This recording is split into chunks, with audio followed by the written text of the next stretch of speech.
Assalamualaikum warahmatullahi wabarakatuh.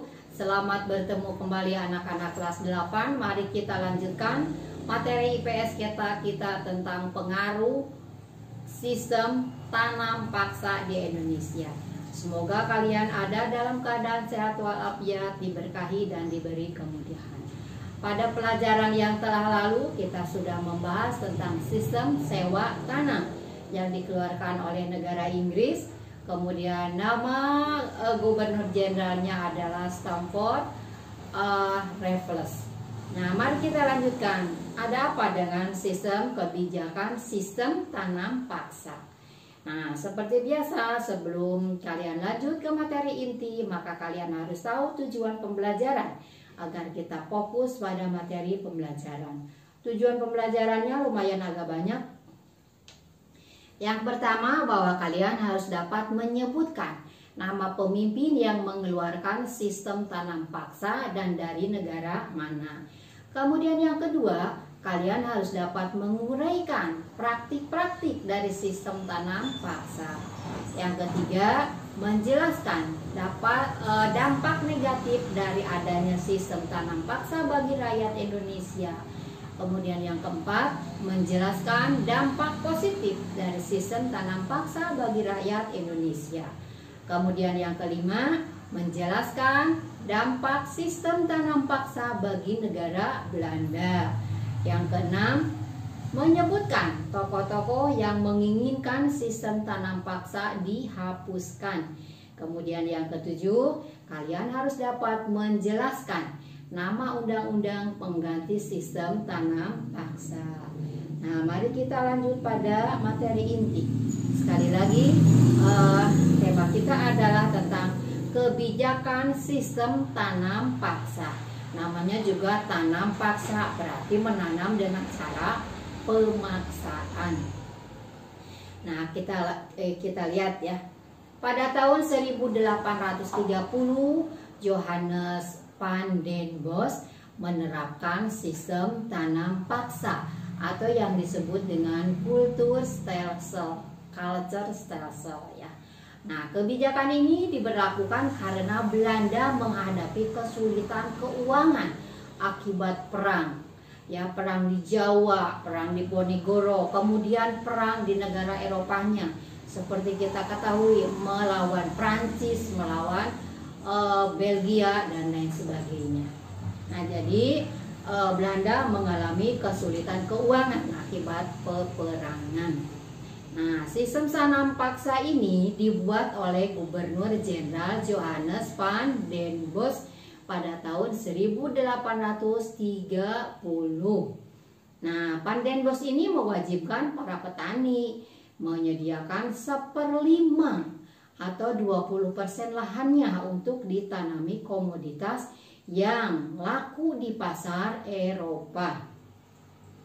Komoditas yang dimaksud diantaranya adalah gula, kopi, serta nila atau tarum.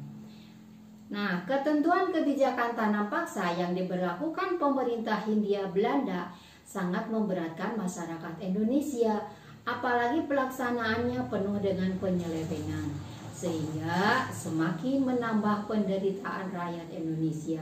Banyak ketentuan yang dilanggar atau diselewengkan baik oleh pegawai Belanda maupun pribumi. Nah, sekarang bagaimana praktik-praktik penekanan dan pemaksaan terhadap rakyat tersebut? Nah, kita bahas praktik-praktik penekanan dan pemaksaan terhadap rakyat dari pelaksanaan sistem tanam paksa itu adalah sebagai berikut. Yang pertama, menurut ketentuan, tanah yang digunakan untuk tanam paksa, tanaman wajib hanya 1/5 dari tanah yang dimiliki rakyat. Namun kenyataannya selalu lebih, bahkan sampai setengah bagian dari tanah yang dimiliki rakyat. Itu penyelewengan juga ya. Kemudian yang kedua, kelebihan hasil panen tanaman wajib tidak pernah dibayarkan. Kemudian yang ketiga, waktu untuk kerja wajib melebihi dari 66 hari tanpa imbalan yang memadai. Kemudian yang keempat, tanah yang digunakan untuk tanaman wajib tetap dikenakan pajak. Nah, kita tahu bahwa rakyat Indonesia itu kalau lapar bukan membutuhkan kopi ya, bukan membutuhkan gula, tapi membutuhkan beras. Nanti apa yang akan terjadi dengan rakyat Indonesia? Nah itu, penderitaan rakyat Indonesia akibat sistem tanam paksa ini dapat dilihat dari jumlah angka kematian rakyat Indonesia yang tinggi akibat kelaparan dan penyakit kekurangan gizi. Nah, pada tahun 1848 sampai 1850, bayangkan hanya 2 tahun ya. Karena paceklik 9/10 penduduk Grobogan, Jawa Tengah mati kelaparan. Kemudian dari jumlah penduduk yang semula 89.000 orang, yang dapat bertahan hanya 9.000 orang. Bayangkan, berarti yang meninggal berapa? 80.000 orang. Kemudian penduduk Demak yang semula berjumlah 336.000 orang, hanya tersisa 120.000 orang. Data ini belum termasuk data penduduk di daerah lain yang menunjukkan betapa mengerikannya masa penjajahan saat itu. Tentu saja tingginya kematian tersebut bukan semata-mata disebabkan sistem tanam paksa. Nah, mungkin itu kan karena ada kemarau juga berpengaruh ya. Sudah kemarau, kemudian rakyat Indonesia kurang makanan, ya ditambah-tambah lah begitu ya. Nah, kemudian kita bahas tentang dampak negatifnya. Dampak negatif pelaksanaan sistem tanam paksa. Nah, ini menurut tokoh MC Wycliffe dalam bukunya Sejarah Indonesia Modern tahun 1200 sampai 2008 menyatakan bahwa sistem tanam paksa itu yang pertama adalah memakan waktu. Nah, waktu yang dibutuhkan dalam penggarapan budidaya tanaman ekspor sering mengganggu kegiatan tanam padi. Jelas ya. Kemudian yang kedua, membutuhkan air banyak. Penggarapan tanaman ekspor seperti tebu membutuhkan air yang banyak sehingga memberatkan petani. Kemudian yang ketiga, penggunaan tanah berkualitas. Budidaya tebu dan nila atau indigo menggunakan sebagian besar tanah sawah petani yang baik dan bernilai paling tinggi. Ya, yang seharusnya digunakan oleh petani untuk makanan pokok, yaitu menanam beras, menanam padi, sekarang harus digunakan untuk menanam tebu. Jelas kan ya, para petani itu tidak bisa makan. Kalau lapar makan tebu ya kurang mengenyangkan bagi rakyat Indonesia, karena makanan pokoknya itu adalah beras. Nah, sekarang harus diganti dengan tanaman tebu. Kemudian yang keempat, kebutuhan hewan ternak. Nah, pelaksanaan sistem tanam paksa ini melipat gandakan kebutuhan akan hewan ternak petani. Tidak hanya untuk pekerjaan ladang, tetapi juga sebagai alat angkut hasil tanaman ekspor menuju pabrik atau pelabuhan. Nah, itu jadi membutuhkan hewan ternak. Yang kelima, timbul kelaparan. Kegiatan tanam paksa menyebabkan kelaparan dan wabah penyakit di mana-mana, sehingga angka kematian meningkat tajam.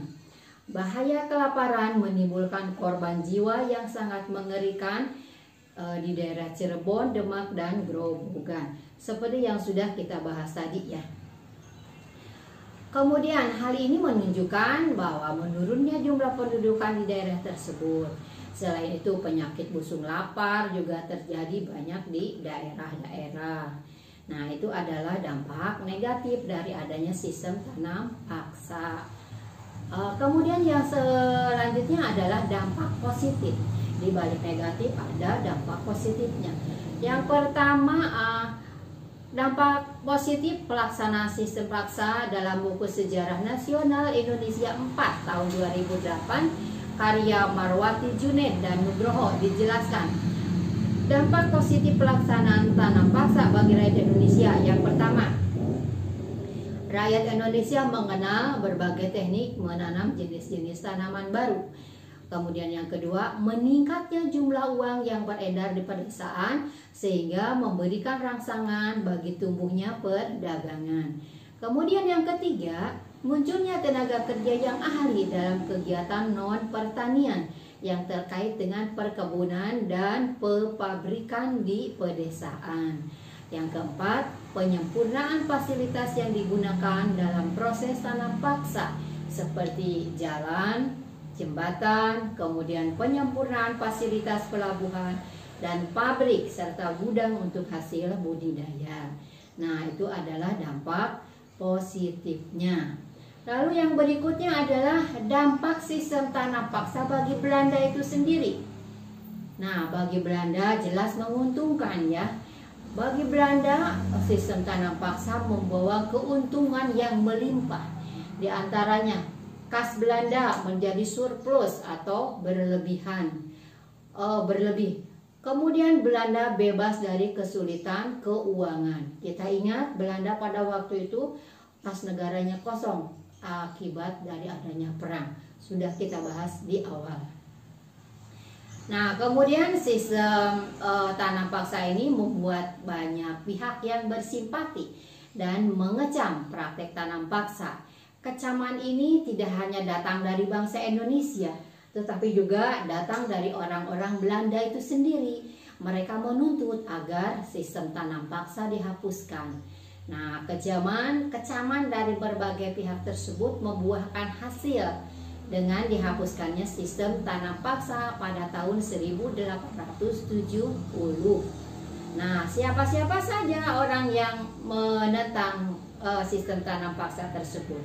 Di antaranya bernama Baron van Hövell. Kemudian yang kedua adalah E.F.E. Doesdekker atau Multatuli. Nanti Multatuli ini akan membantu perjuangan rakyat Indonesia ya dalam bidang politik untuk bersama-sama berjuang mengusir kolonial.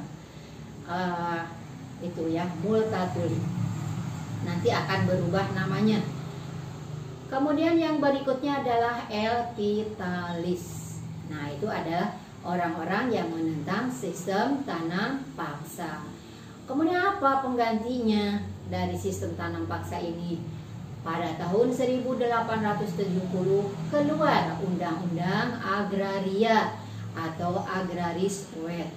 Nah, yang mengatur tentang prinsip-prinsip politik tanah di negara jajahan yang menegaskan bahwa pihak swasta dapat menyewa tanah, baik tanah pemerintah maupun tanah penduduk. Tanah-tanah pemerintah dapat disewa pengusaha swasta sampai 75 tahun. Tanah penduduk dapat disewa selama 5 tahun. Dan ada juga yang disewa sampai 30 tahun. Nah, pada tahun yang sama juga dikeluarkan Undang-Undang Gula atau Suikerwet yang berisi larangan mengangkut tebu keluar dari Indonesia. Tebu harus diproses di Indonesia. Pabrik gula milik pemerintah akan dihapus secara bertahap dan diambil alih oleh pihak swasta. Nah, pihak swasta diberi kesempatan yang luas untuk mendirikan pabrik gula melalui Undang-Undang Gula. Perusahaan-perusahaan swasta Eropa mulai berinvestasi di Hindia Belanda, kemudian di bidang perkebunan. Sejak Undang-Undang Agraria dan Undang-Undang Gula dikeluarkan, pihak swasta semakin banyak memasuki tanah jajahan di Indonesia. Mereka memainkan peranan penting dalam mengeksploitasi tanah jajahan. Tanah jajahan di Indonesia berfungsi sebagai tempat untuk mendapatkan bahan mentah untuk kepentingan industri di Eropa dan tempat penanaman modal asing, tempat pemasaran barang basah hasil industri dari Eropa, serta penyedia tenaga kerja yang murah. Itulah materi yang dapat Ibu sampaikan. Kita masuk pada sesi evaluasi. Nah, evaluasinya sama dengan tujuan pembelajaran. Jadi yang pertama, ditulis boleh. Siapa nama pemimpin yang mengeluarkan sistem tanam paksa dan dari negara mana? Yang kedua, uraikan praktik-praktik dari sistem tanam paksa. Yang ketiga, jelaskan dampak negatif dari sistem tanam paksa bagi rakyat Indonesia. Yang keempat, jelaskan dampak positif dari sistem tanam paksa bagi rakyat Indonesia. Yang kelima, jelaskan dampak sistem tanam paksa bagi Belanda. Yang keenam, sebutkan tokoh-tokoh yang menginginkan sistem tanam paksa dihapuskan. Kemudian yang ketujuh, apa nama undang-undang pengganti sistem tanam paksa? Untuk materi selanjutnya kita akan membahas tentang perlawanan terhadap kolonialisme dan imperialisme.